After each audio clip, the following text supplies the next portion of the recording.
마조 어록 44번째 시간입니다. 20일 물도 없고 배도 없다. 다시 물었다. 예컨대 물에는 근육도 뼈도 없는데 능히 만섬을 실는 배를 이겨낼 수 있습니다. 이 도리가 어떻습니까? 마조가 말했다. 여기에는 물도 없고 배도 없는데 무슨 근육과 뼈를 말하는가.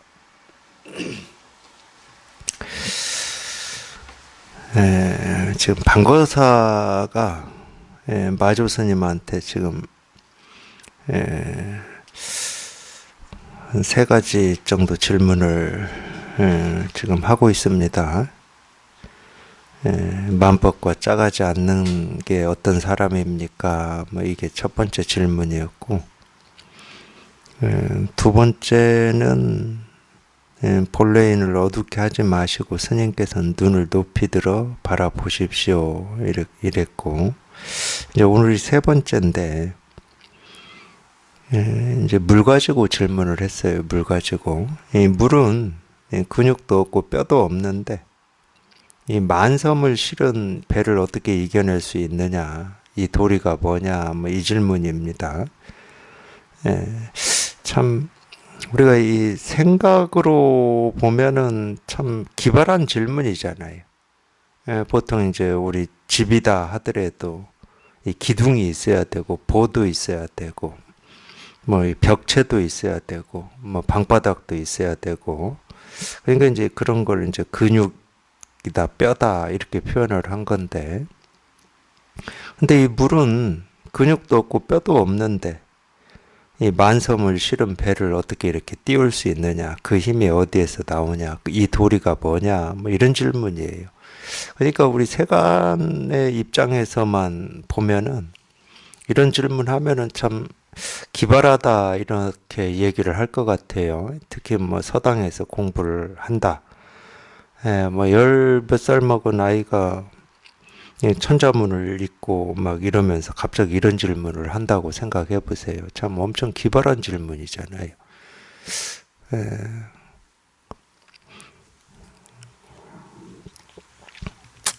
근데 이제 이게 물론 이제 어떤 세간의 그런 어떤 이 물이라고 하는 부력, 지금이야 물에 이렇게 배가 뜰 수 있는 건 어떤 부력 때문이다, 이런 걸 얘기를 하고 있는데,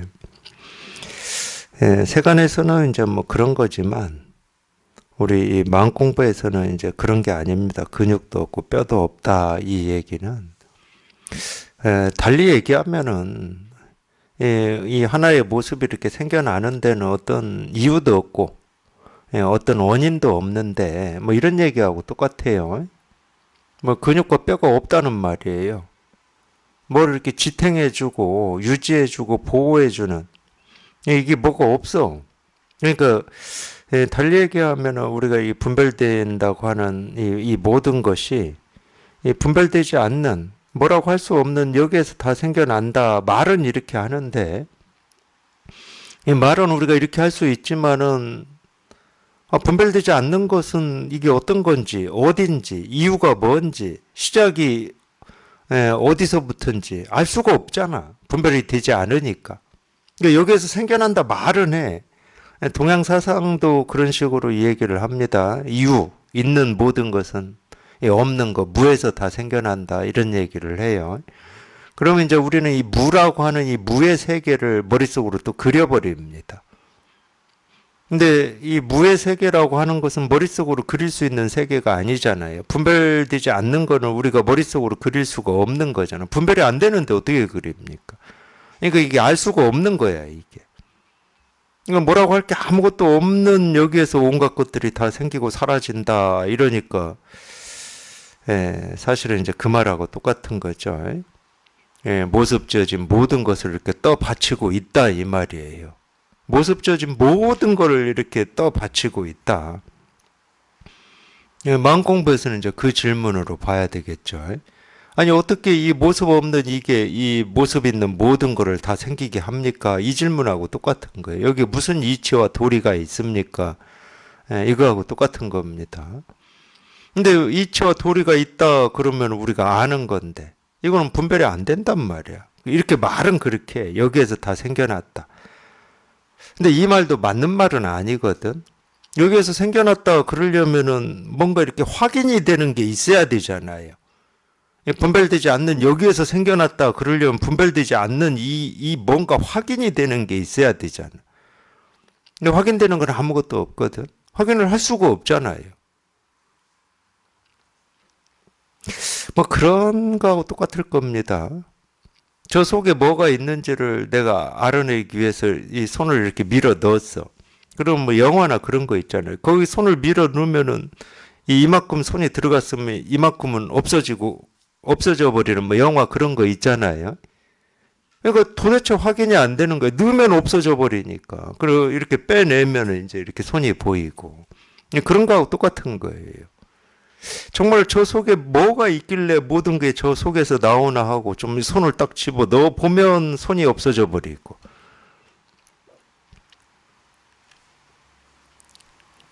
이 말은 우리가 이제 뭐, 좀 어쩔 수 없이 분별되지 않는 여기에서 다 생기고 사라진다. 이렇게 얘기는, 어쩔 수 없이 이렇게 얘기는 합니다. 이 얘기는 그런 일이 있어서 그런 게 아니에요. 자꾸 우리 눈에 보이고 들리고 경험되는 이 분별이 되고 알고 모르고 하는 거를 그러니까 전부인 줄 알고 거기에서만 이게 왜 그럴까 어찌 이럴까 원인이 뭘까 하고 거기 그 틀 안에서만 따지고 헤아리고 뭐 답이다고 그러고 이유다고 원인이다고 그러고 삶이다고 그러고 죽음이다고 하니까 그 틀에서 좀 벗어나 보라고 어쩔 수 없이 이 분별되지 않는 이 영원한 이 무한한 이 무한성에 대해서 얘기를 하는 겁니다. 무한하다 그럼 우리가 무한한지를 모르는 거잖아. 무한한지를 안다 그럼 그건 무한한 게 아니지. 유한한 거지. 그래도 우리가 말로는 무한을 얘기하고 절대를 얘기하잖아요. 근데 이 절대가 진짜 절대다 그럼 그건 절대가 아닙니다. 상대지. 무한이 진짜 무한이다 그럼 그건 무한이 아니에요. 유한인 거지. 그러니까 이름은 말은 우리 생각은 전부 이렇게 가짜입니다. 가짜. 말은 전부 가짜예요. 이런 말에 속지 마시고 그러니까 이 무한이라고 하든 절대라고 하든 분별되지 않는 거라고 하든 도라고 하든 깨달음이라고 하든 부처라고 하든 알 수 없고 불가사의하다고 하든 그거를 자기가 직접 이렇게 실감하고 통하는 일이지 그게 어떤 건지를 아는 일은 절대 아니다. 그냥 직접 거기에 통하는 일입니다. 통할 뿐이지 통한다고 해서 이게 어떤 거구나 이렇게 알아지는 건 아니야. 알아지는 순간 그건 절대가 될 수가 없고 무한이 될 수가 없어요. 노자 도덕경 첫 구절에 나오잖아요. 도를 도라고 하면 항상 된 도가 아니다. 도다 그러면 그게 어떻게 무한한 도겠습니까? 유한한 도지.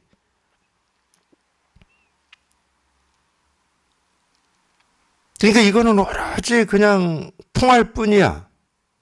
우리 생각으로는 뭐 조금 더 어찌 할 수 있는 게 아니야. 생각이 개입하는 순간 이건 죽어버리는 거예요. 그냥 그 순간 딱 고정이 돼버려.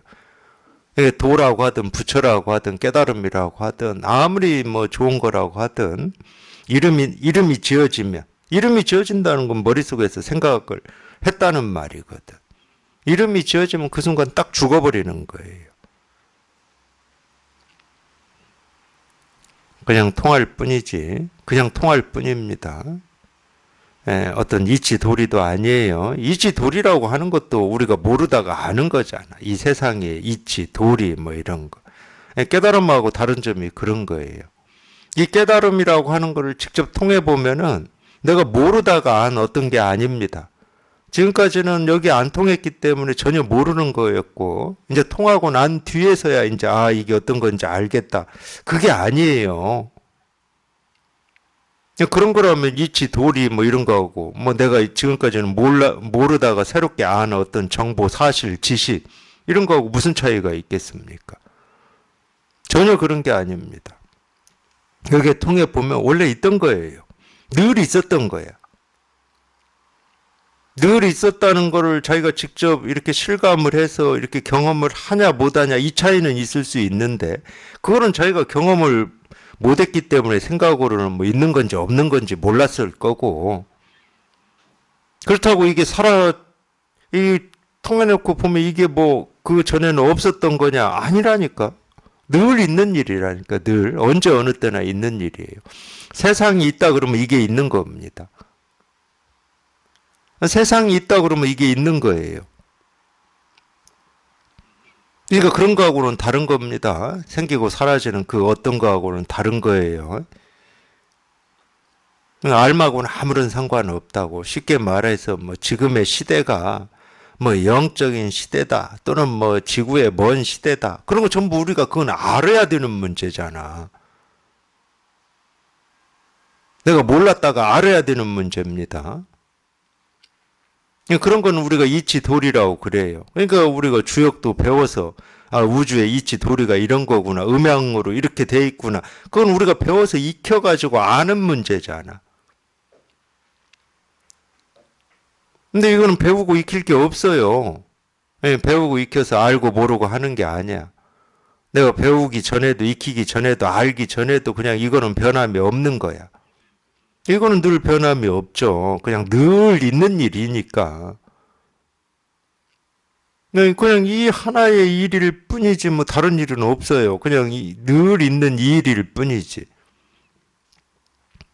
이거를 우리가 뭐 분별을 하면 우주라고도 하고 뭐 삶이라고도 하고 분별을 하면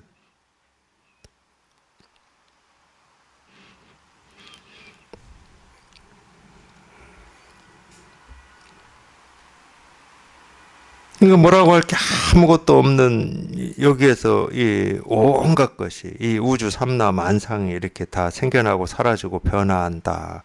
정말로 묘한 일이죠. 현묘하다 이런 표현 쓰잖아요. 불교에서 정말 묘한 겁니다. 그러니까 이 세계 실상이라고 하는 게 참 묘한 거예요.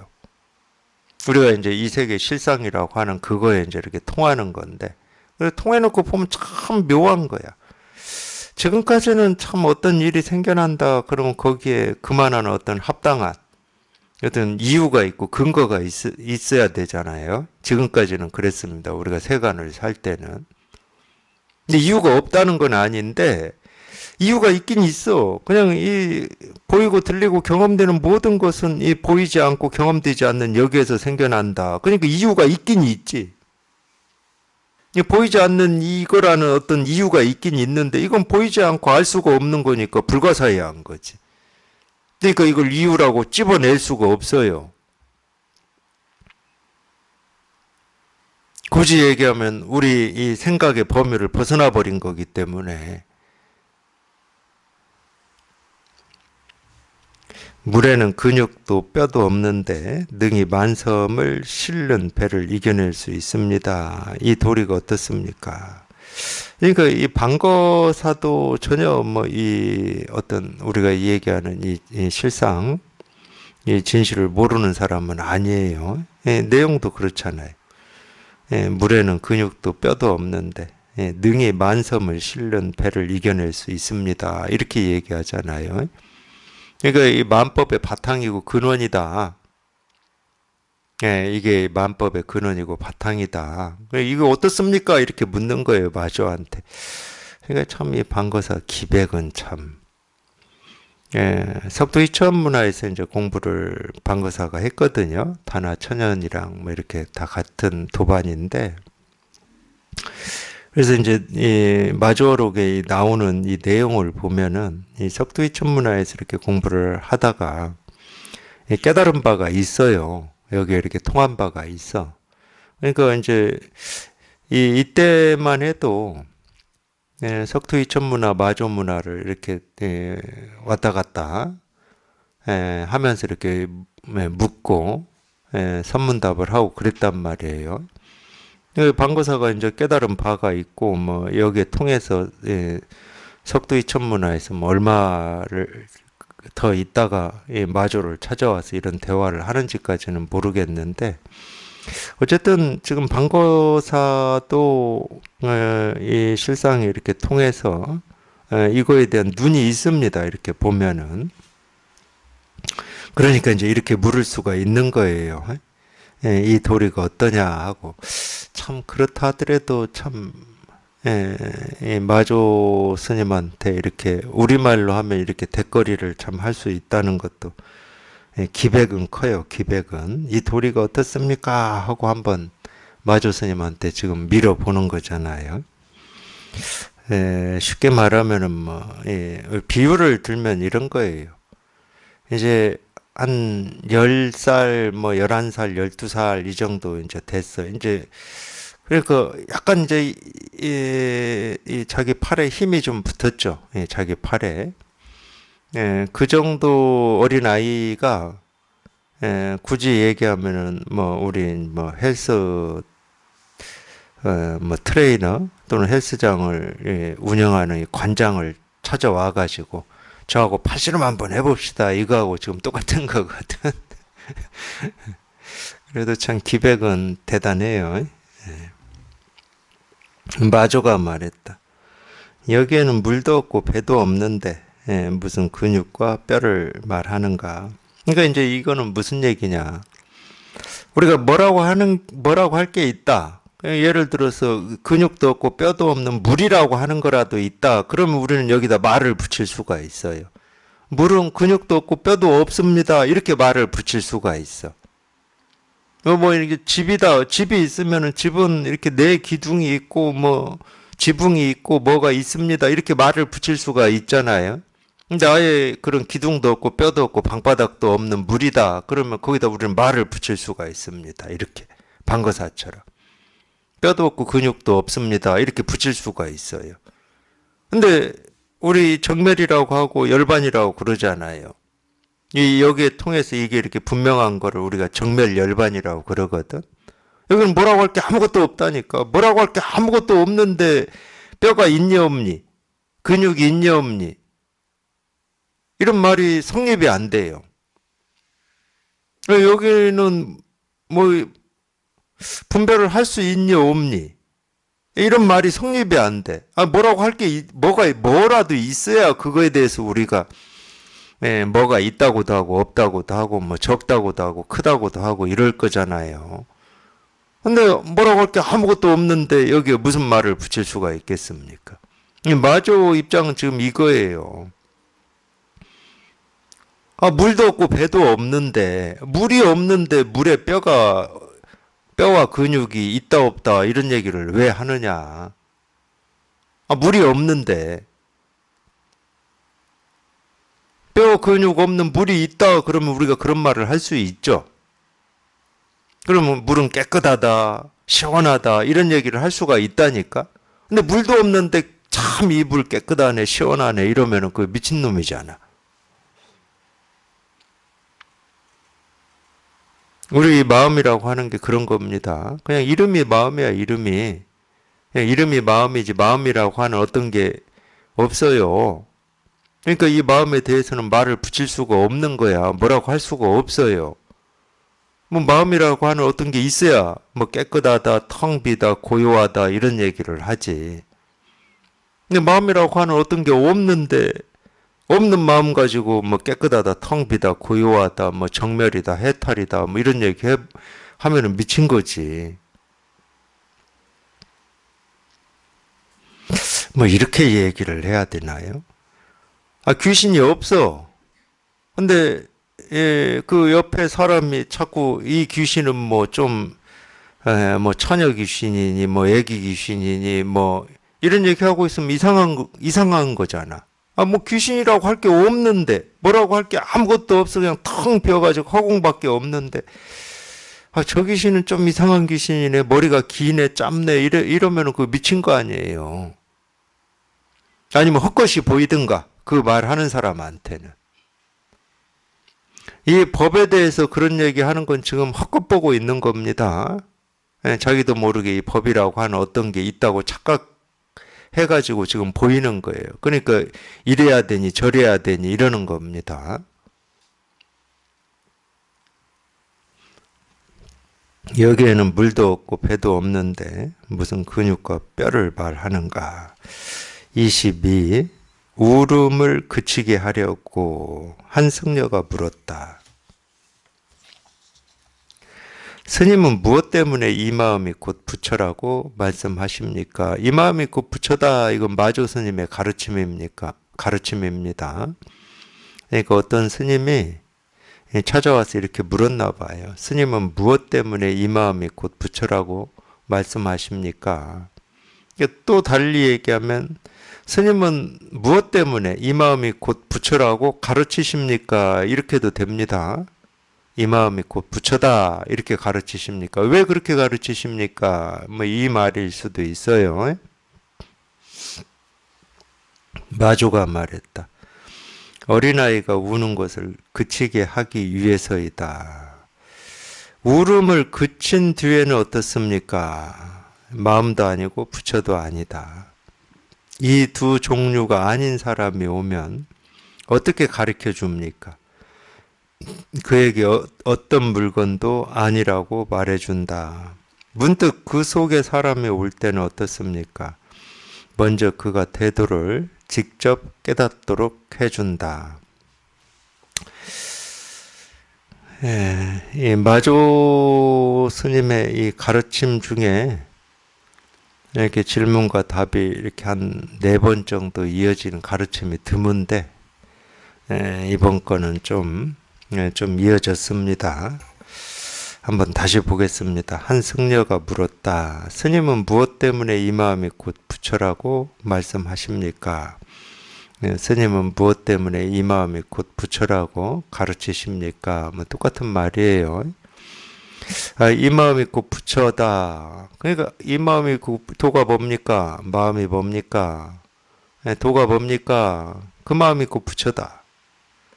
마조가 이렇게 가르쳤거든요.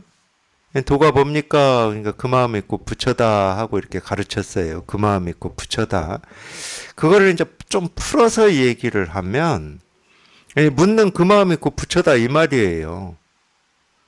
근데 거기에서 묻는 그 마음이라고 하는 묻는 마음을 내가 또 이렇게 찾아내버리면 이미 그거는 부처가 아닙니다.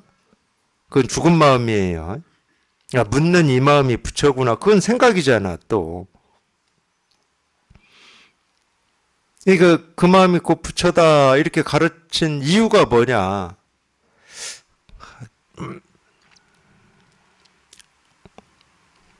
사실은 뭐 우리가 이유까지 알 필요가 없는데 여기에서는 이제 그렇게 나왔으니까 이제 한번 저희들 좀 따라가 보기는 봅니다. 우리가 그 이유를 알아서 뭐 하겠습니까? 이 마음이 곧 부처다 여기에서 그냥 곧장이 찾고자 하는 마음이 사라지고 그냥 이게 이렇게 딱 확인이 되면 되지. 이 마음이 곧 부처라고 가르치는 이유를 안다고 해서 우리가 깨닫는 건 아니거든요. 이유는 사실은 알 필요도 없어요.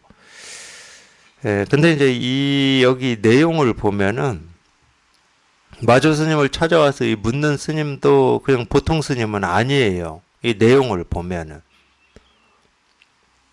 그렇기 때문에 마조 스님도 묻는 스님의 이 물음을 하나하나 그냥 이렇게 받아주고 있어요, 보면.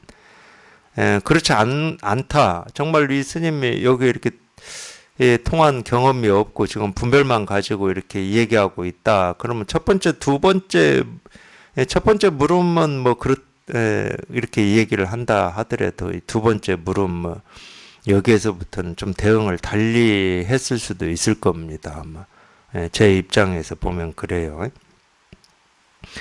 그러니까 이 마음이 곧 부처다 이렇게 가르치는데도 이유가 그거밖에 없거든. 이 마음이 곧 부처다 이 말을 듣고 그냥 곧장 생각이 뚝 부러지라고.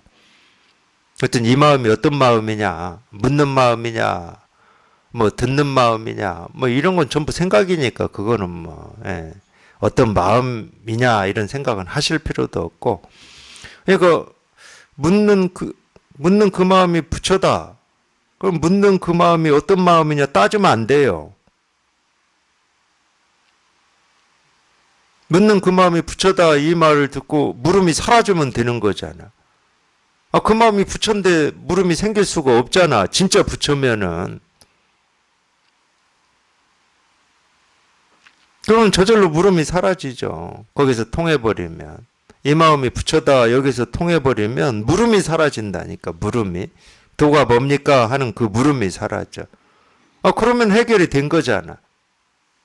도가 뭡니까 그 궁금증이었는데 그 물음이 사라져 버렸어. 궁금증이 사라져 버렸잖아. 그럼 해결이 된 거지. 더 해결을 해야 될 어떤 깨달음이나 실상이나 본래 마음이라고 하는 게 따로 있지 않습니다. 더 해결해야 될 어떤 게 따로 있지를 않아요. 예를 들면 이런 거예요. 네. 육조 해능이 5조의 이 법을 받고 바로하고 가사를 법의 징표로 이제 주었잖아요. 그러니까 법을 이었어요. 육조 해능이. 근데 이제 몸을 숨기라고 해서 하여튼 몸을 숨긴다고 대유령을 건너서 남쪽으로 가잖아요. 그때 이제 오조 문화의 상자로 있었던 해명이라고 하는 스님이 쫓아온 거잖아요. 대유령에서 잡혔어요. 그 해명 스님한테 잡혔습니다. 근데 이 해명이라고 하는 이 스님이 법을 구하는 마음이 이렇게 깊었었던 것 같아요. 그러니까 뭐 육조라고 인가를 상징하는 뭐 바루라든지 가사에는 관심이 없고 오로지 이제 이 법을 구하는 그 마음 거기에만 이제 관심이 있었어요. 그래서 가르쳐 달라고 한 겁니다. 그때 이제 육조 스님이 그 당시에는 이제 스님은 아니었는데 불사선 불사학 선도 생각하지 않고 악도 생각하지 않을 때 너의 본래 면목이 무엇이냐 이렇게 가르쳤는데 그러니까 참 이 구하는 마음이 이렇게 지극하면 그런 말에서 그냥 이렇게 딱 생각이 부러지고 그냥 여기 이렇게 이 진실에 이렇게 딱 통해요. 구하는 마음이 지극하면. 근데 생각으로 해보면 선도 생각하지 않고 악도 생각하지 않는다. 그게 뭐지? 선도 생각하지 않고 악도 생각하지 않는 게 뭐지? 이렇게 돼버려요. 생각을 해버리면. 그러니까 선도 아니고 악도 아닌 뭔가를 또 찾게 된다니까. 생각으로 하면은. 그러니까 인연이 그래서 다른 거예요. 사람마다. 근데 이 법을 구하는 마음이 뭐 그 당시에 이렇게 지극하면 선도 생각하지 않고 악도 생각하지 않을 때 너의 본래 면목이 뭐냐 이런 말을 듣고 선도 아니고 악도 아닌 어떤 이 중간을 찾는 마음이 있는 게 아니라니까. 뭔가 이 깨달음, 이 도, 실상, 부처를 이렇게 찾고자 하는 그 마음이 선도 찾지 않고 선도 생각하지 않고 악도 생각하지 않을 때 이런 말을 듣고 그냥 확 하고 부서져 버리는 거예요. 자기도 모르게. 그래서 이제 그 해명이 거기서 이거를 체험하거든요. 근데 체험을 해놓고 보니까 대부분 그렇죠. 우리가 이 불법이라든지 깨달음에 대한 어떤 이 상이라든지 이게 이렇게 의미라든지 뜻이 크면 클수록 더 그런 걸 느끼실 텐데 체험을 하고 보면은 아니 이거는 그냥 늘 그냥 있던 일이고 별거 아닌 일이거든. 이거를 불법이라고 하기에는 자기가 지금까지 불법의 어떤 의미, 가치로 이렇게 그려놨던 거에 비하면 이거는 뭐 아주 하찮은 거기 때문에 그럴 리가 없지 이런 생각이 들어요. 그러니까 해명도 그랬습니다. 이거 말고 그 대대로 전해져 내려온 어떤 이 비밀스러운 그런 게 따로 없습니까? 하고 묻는다니까. 육조 해능한테. 이거를 이렇게 체험하고 나서 대대로 비밀스럽게 전해 내려온 이 뭐 이게 따로 없냐 이렇게. 그런 심정이 충분히 들을 수가 있어요.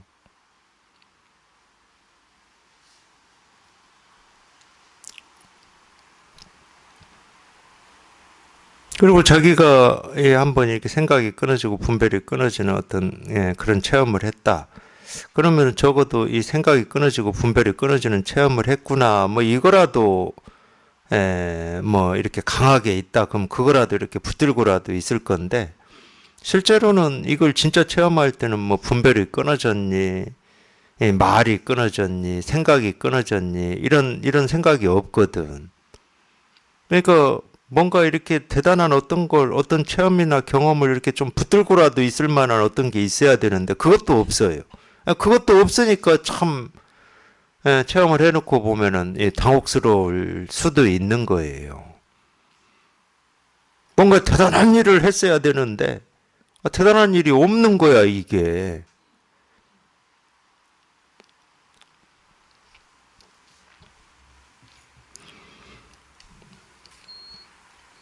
이 마음이 꼭 부처다. 그럼 여기에 뭔가 그럴듯한, 지금까지 내가 알지 못한 어떤 이치라든지 도리라든지 뭐 이런 게 좀 탁 와가지고, 아, 깨달아졌다. 이러면은, 좀 그거라도 붙들고 있을 텐데, 그런 것이 아니라니까.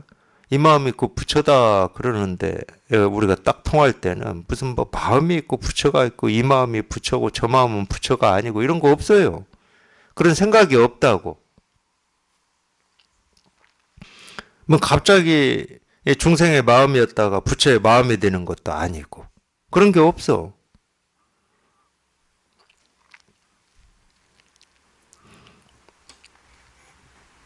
그럼 또 하나는 조사가 서쪽에서 오신 뜻이 뭡니까? 이랬더니 뜰 앞에 잣나무다 그랬잖아요. 그 얘기하고 똑같아요. 스님은 무엇 때문에 뜰 앞에 잣나무라고 말씀하십니까? 이 얘기하고 똑같아, 이 질문은. 그러니까 이 질문에 대한 어떤 대응은 이제 이 질문한 사람의 어떤 근기라든지 뭐 이런 걸 보고 대응을 할 수밖에 없죠. 네, 마조 스님은 여기에서 뭐라고 말씀하셨냐면 어린아이가 우는 것을 그치게 하기 위해서이다. 이거는 이제 법화경에 나오는 얘기입니다. 어린아이가 우니까 누런 나뭇잎을 손에 쥐어주면서 사탕 사 먹으라고 그랬죠. 누런 나뭇잎이 그걸 뭐라고 그러죠? 화폐? 돈인 것처럼 이제 울음을 그치기 위해 그러니까 이런 것도 마찬가지예요. 울음을 그치는 이쪽에 조금 자기도 모르게 관심이 더 있는 사람은 참 그럴듯하다 이럴 거고 이 나뭇잎을 돈이라고 속여서 울음을 그치게 하는 이 속여서에 관심이 더 있는 사람은 저게 뭐야 도대체. 그래서 사탕 사 먹으러 가게 갔는데 나뭇잎 내밀면 이제 더 크게 울어야 될 거 아니야. 그러니까 이게 참 비유라고 하는 것도 우리가 지금까지 자기도 모르게 살아온 이 습관대로 다가오는 거예요. 그러니까 이 비유가 다가올 수도 있고 안 다가올 수도 있는 겁니다. 어떤 게 좋고 어떤 게 나쁘고 그러진 않아요. 하나도 안 다가와도 괜찮습니다. 비유. 안 다가와도 아무렇지 않아요. 근데 이제 나중에 이제 자기가 이제 여기에 통해서 여기에 이렇게 익숙해지면 이제 이런 비유도 이래서 이런 비유를 이렇게 썼구나. 근데 어떤 비유도 완벽한 비유는 없어. 100%가 없어. 100%일 수가 없죠. 그러니까 어린아이가 우는 것을 그치게 하기 위해서다. 이면만 있는 게 아니거든. 도가 뭡니까? 뜰 앞에 잣나무다. 이럴 때는 금면만 있는 건 아니에요. 그러니까 우리가 굳이 이제 크게 얘기하면 두 면이 있는데, 뜰 앞에 잣나무다 이럴 때는 우리가 이 법을, 이 도를, 이 깨달은 부처를 그냥 곧장 딱 이렇게 가르치는 면이 있습니다. 도가 뭡니까? 이거다. 그럴 때는 그냥 도를 그냥 곧장 이렇게 딱 가르치는 면이 있어요. 그럴 때는 이 도를 가르치는 게 100%입니다. 조금도 부족함이 없고 어긋남이 없고 그침이 없어요. 도가 뭡니까? 이겁니다. 그럴 때는 100%예요. 부처가 뭡니까? 이겁니다. 이럴 때는 100%예요. 근데 또 어떤 면이 있냐면은 이제 이 이야기인데 두 번째 이면이 있어요. 어린아이가 우는 것을 그치게 하기 위해서다라고 하는 이 면이 있어. 이게 무슨 얘기냐면 어린아이가 운다는 말은 도가 뭡니까? 어떻게 하면 깨달을 수 있습니까? 제 인생은 왜 이렇게 뭐 파란만장합니까? 이렇게 저는 왜 번뇌가 있습니까? 이게 전부 어린아이가 우는 거거든.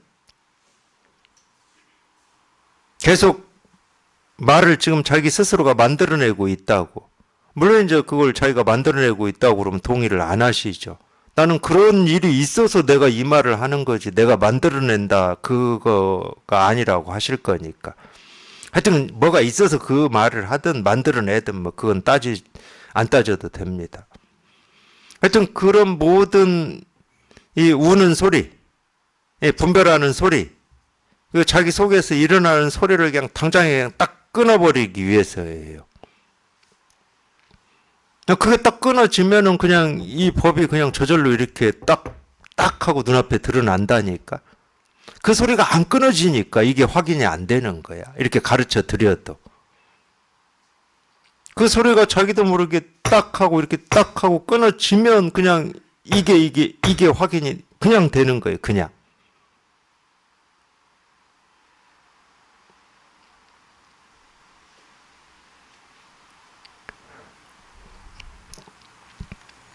그래서 어린아이가 우는 것을 그치게 하는 거는 예, 한자로 하면 파사입니다. 파사.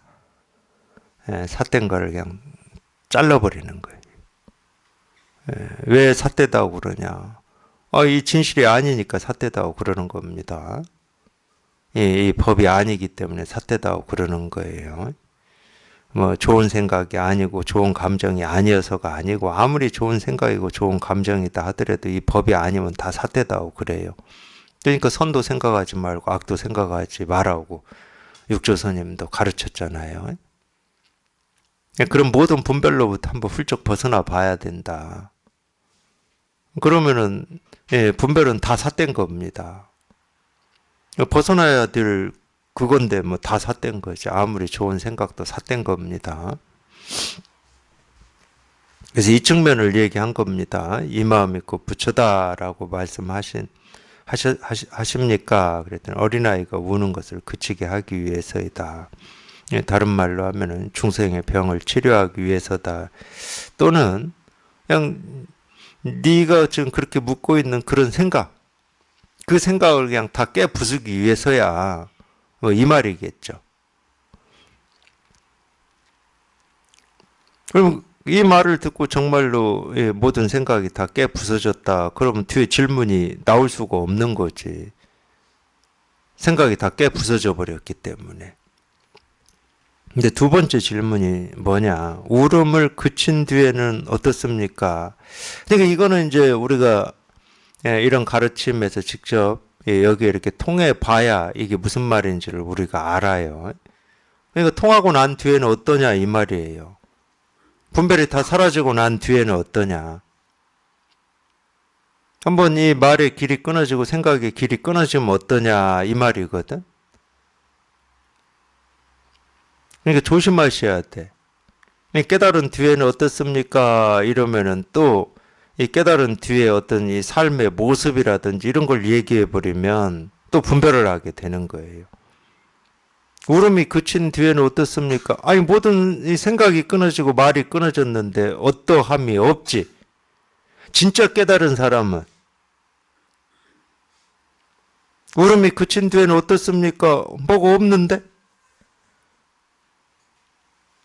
그래서 이 두 번째 질문에서 이 질문하시는 이 스님이 정말로 이렇게 분별만 가지고 얘기를 한다 그럴 때는 두 번째 질문에서 한 대 맞아야 되는 거예요. 지가 직접 해보면 되는 건데. 분별이 끊어져 보면 되잖아 자기가. 말의 길이 끊어지고 생각의 길이 끊어져 자기 스스로가 그렇게 돼보면 되는 거지. 다른 사람이 분별이 끊어지고 생각이 끊어졌을 때 어떠냐를 이렇게 묻고 따지고 헤아려 봐야 그게 무슨 공부에 도움이 되겠습니까?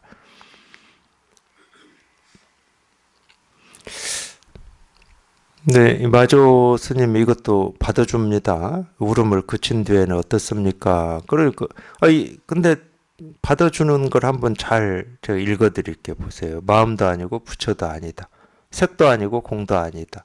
색도 없고 공도 없고 부처도 없고 중생도 없고 깨달음도 없고 어리석음도 없고 거기는 뭐라고 할 게 아무것도 없다 거기는.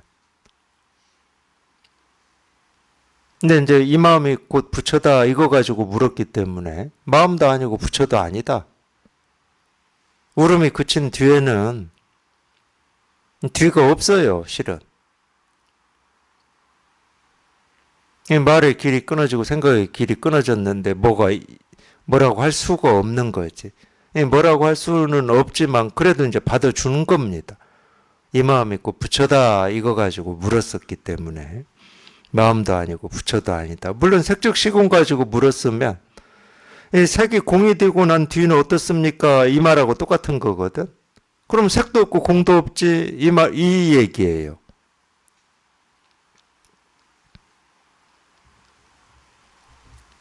그랬더니 또 묻습니다. 이 두 종류가 아닌 사람이 오면은 네, 어떻게 가르쳐 줍니까? 이 두 종류가 아니다 그러면은 뻔하잖아요. 이 마음이 곧 부처다 이렇게 가르치는 사람, 그런 가르침을 받아야 될 이 한 사람하고 울음이 그친 뒤 마음도 아니고 부처도 아닌 사람하고 이 두 사람이잖아요. 이 두 종류의 사람이 아니다. 이 두 종류의 사람이 아니면 어떤 사람이 있습니까? 무슨 사람이 있어요?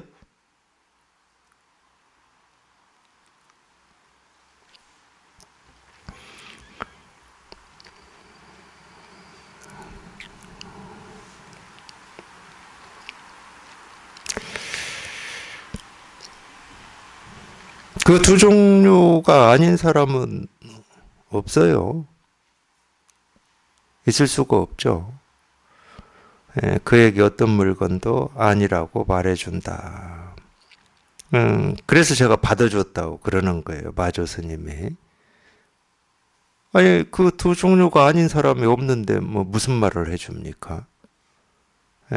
예를 들어서 이 두 번째 종류의 사람한테도 해줄 말이 없는데 울음을 그친 뒤에 무슨 얘기를 해줍니까? 뭐가 있어야 이 얘기를 해주지. 네, 더군다나 그 두 종류의 사람도 아니다. 뭐가 있어야 해주지. 문득 그 속에 사람이 올 때는 어떻습니까? 그 속의 사람은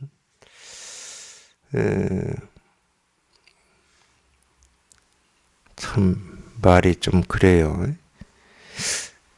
이거는 뭐 깨달은 사람을 얘기를 하는 건지, 뭐 말은 깨달은 사람을 얘기하는 건데, 문득 그 속의 사람이 올 때는.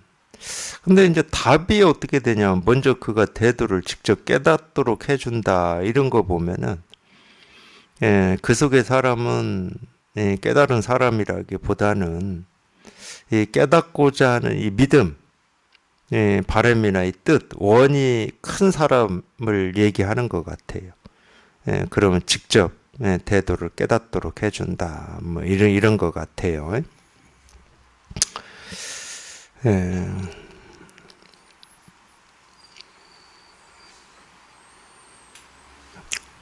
하여튼 여기에서는 제가 볼 때는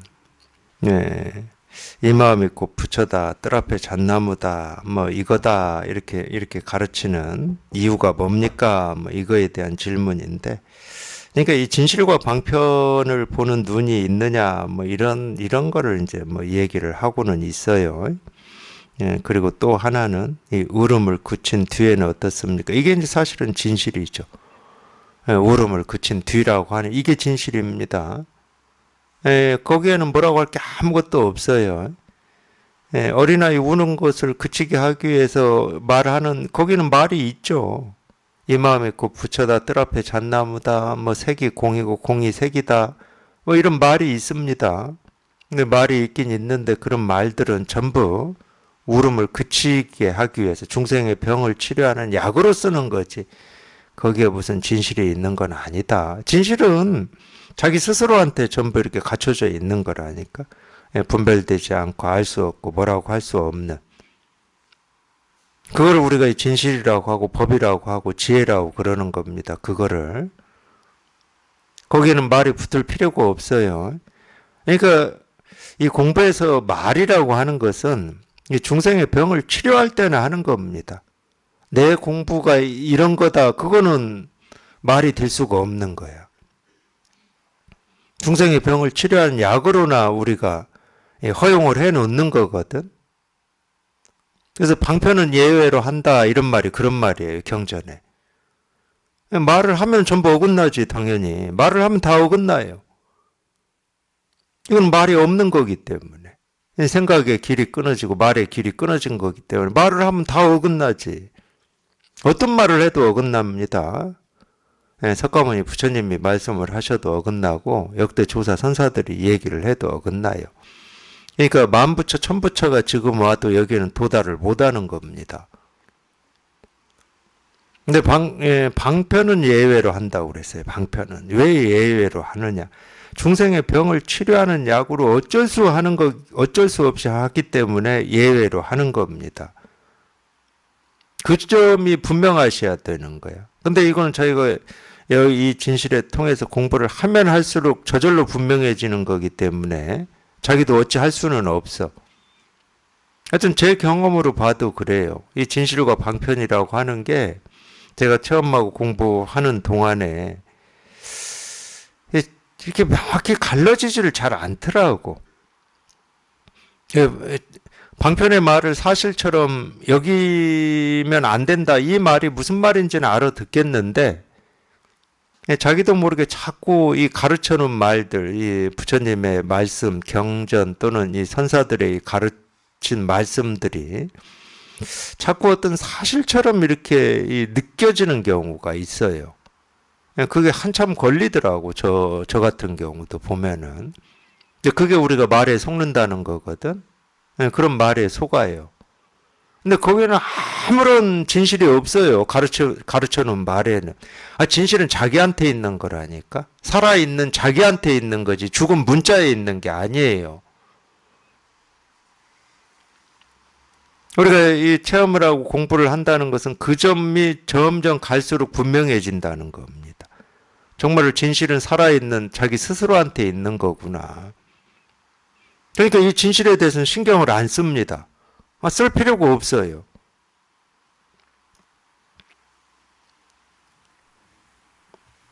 그래야 이제 또 이 방편의 말, 가르침이라고 하는 게 또 보입니다. 왜 저런 말을 하는지, 왜 저렇게 비유를 하는지 이게 보이기 시작해요.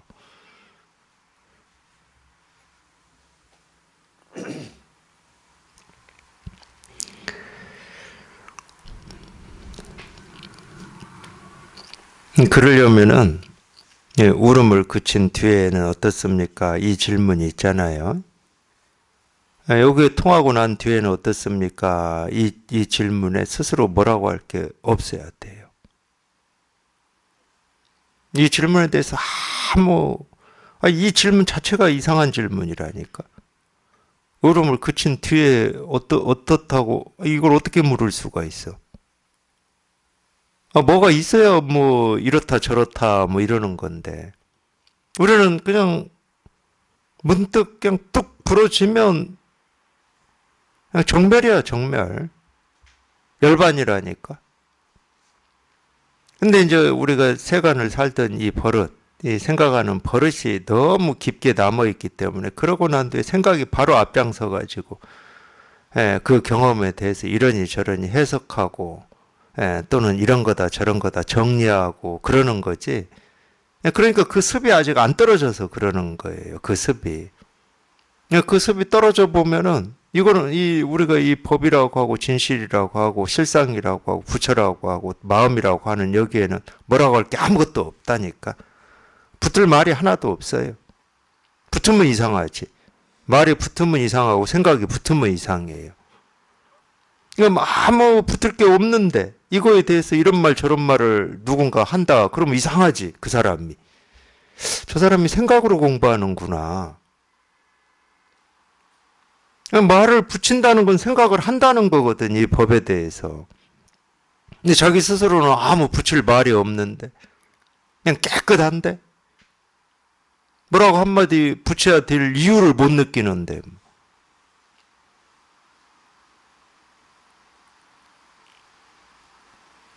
이게 분명해야 이거에 대해서 이렇게 얘기하는 걸 들어보면 그 사람이 생각으로 하는 건지 자기 욕심이 먼저 앞장을 서는 건지 또는 뭐 그런 경우도 있어요. 뜻은 좋아요. 다른 사람을 도와주고자 하는 그 마음이 앞서서 말을 하고 있는 건지 이제 이런 게 보이는 겁니다. 근데 그 어떤 경우도 엽법한 건 없어요. 붙을 말이 없다니까 이거는. 그래서 이제 우리가 이 법회라고 하는 게 말을 하고 있잖아요. 저도 지금 이렇게 말을 하고 있잖아. 정말로 이런 모든 말을 말이 아니고 중생의 병을 치료하는 약으로 이렇게 지금 쓰고 있는지 아닌지 이제 이런 것까지 보이는 거죠. 어떤 사실을 가지고 얘기하는 게 아니고 정말로 이렇게 병을 치료하는 약으로 하고 있는지 이제 그거를 이제 그런 걸 보는 눈을 우리가 안목이라고 해요. 안목. 안목이 있으면 이제 그런 게 보이는 거고.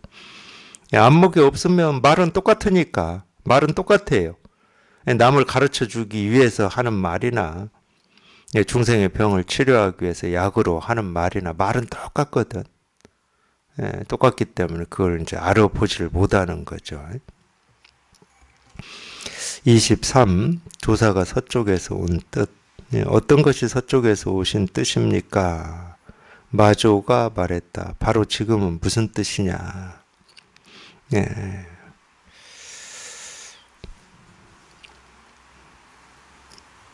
이 가르침이라고 하는 게 이렇게 돌려주는 때도 좀 있습니다.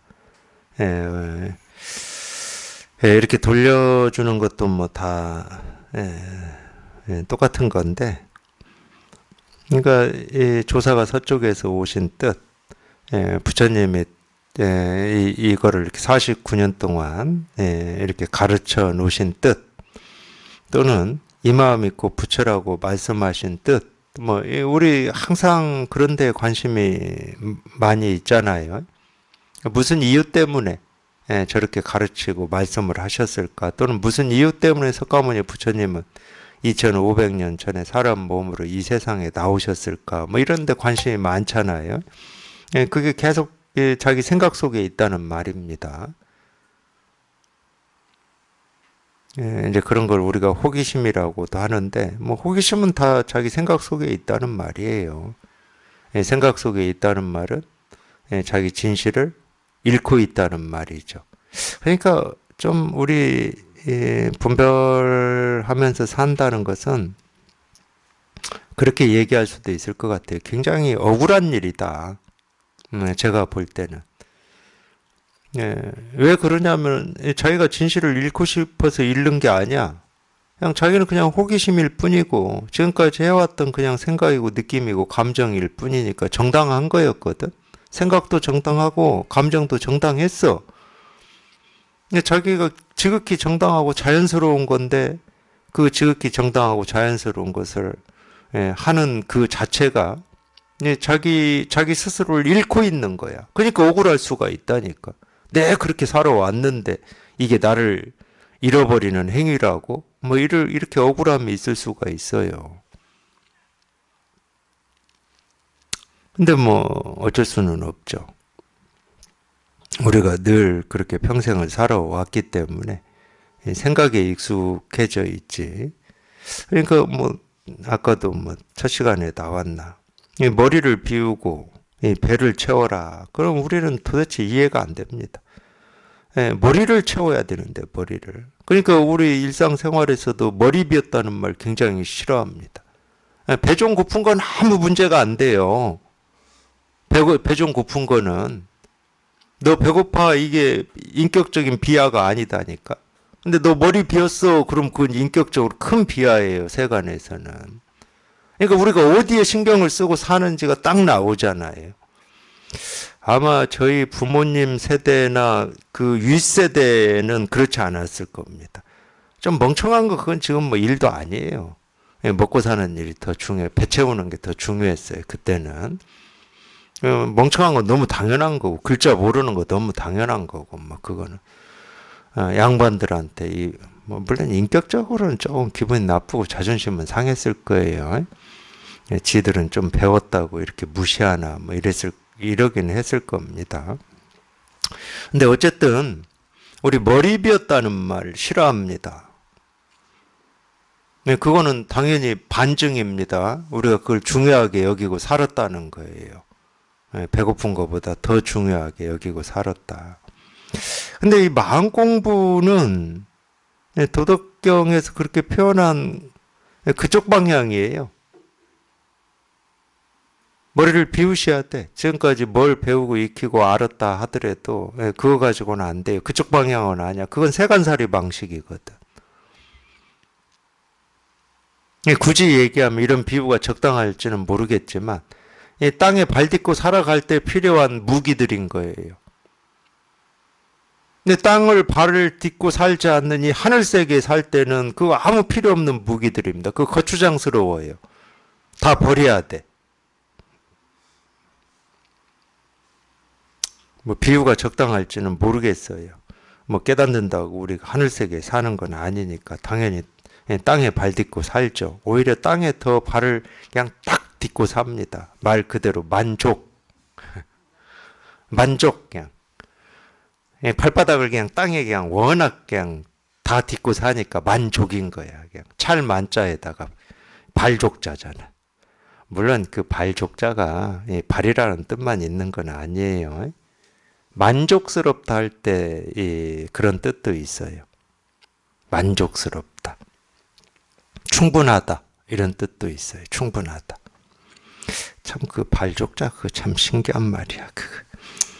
제가 옛날 같으면 좀 따져 봤겠는데 요즘은 이제 따지기 싫어요. 발족자를 쓰든 뭐 먼족자를 쓰든. 근데 우리가 이 생각의 중점을 두고 살 때는 발을 땅에 딛고 살아도 중심이 거기에 있질 않습니다. 이렇게 떠 있어요. 늘 떠 있어. 생각 속에 사니까 늘 떠 있지. 그놈을 깨 부숴야 돼. 결국은 그놈을 깨 부숴야 우리가 우리 진실이라고 하고 우리 마음이라고 하는 여기에 이렇게 통하는 거거든.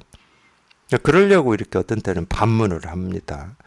항상 어떤 뜻, 의미, 가치, 옳음, 그름 이쪽에 이 생각 속에 있으니까 그럼 지금은 무슨 뜻이냐 이렇게 해가 뜨고 지는 건 무슨 뜻이냐 뭐 이런 식으로 이렇게 반문할 수 있거든요. 그러니까 실제로는 참 알고 보면은 이 세상에 뜻이 없기 천만 다행이잖아요. 이 세상에 뜻이 있었다 그러면 우리가 살아나겠습니까? 네, 세상에 뜻이 없어서 우리가 이렇게 살 수가 있는 거예요. 네, 해가 지가 뭐 뜨고 지는데 어떤 뜻이 있고 의지가 있다. 그럼 우리는 금방 죽어요. 큰일 납니다.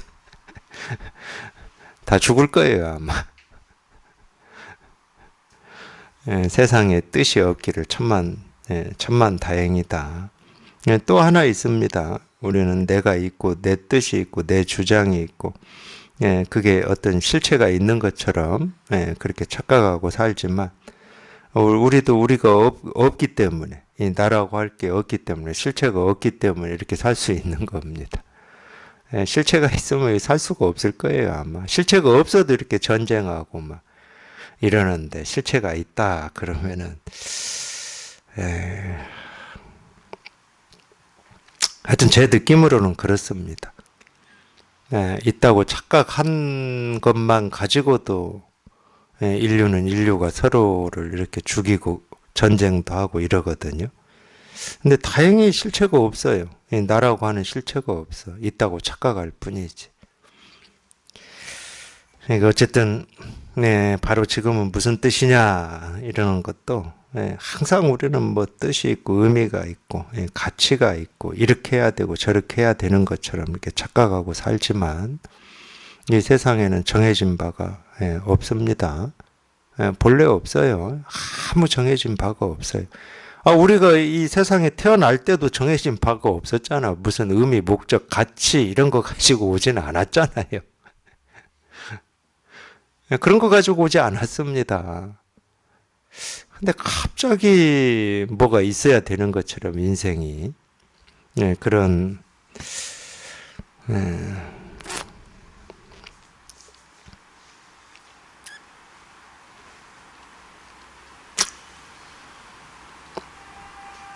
하여튼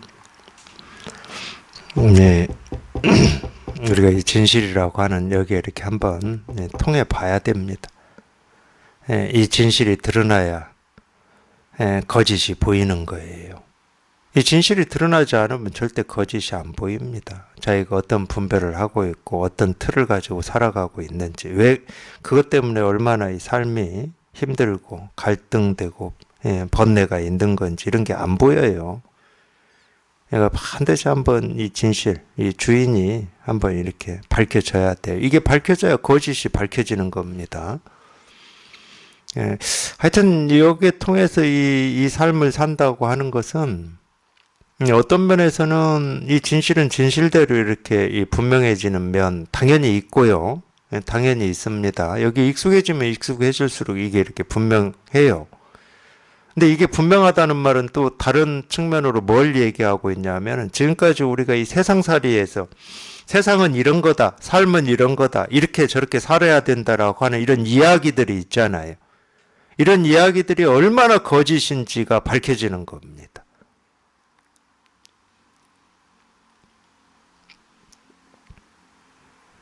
얼마나 거짓이냐? 그냥 100% 다 거짓이었어요. 믿고 의지할 게 아무것도 없었어요. 심지어 삶과 죽음이라고 하는 것조차도 거짓이었어요. 제가 과거, 현재, 미래라고 하는 시간도 거짓이라고 제가 그랬잖아요. 아까 과거, 현재, 미래라고 하는 그거 뭐 절대적으로 있다고 생각하고 살았는데 삶, 죽음 절대적으로 있다고 여기고 사셨을 거 아니에요. 다 거짓입니다. 그냥 자기 생각 속에서나 있는 거예요. 진실은 이거밖에 없어요. 이거밖에.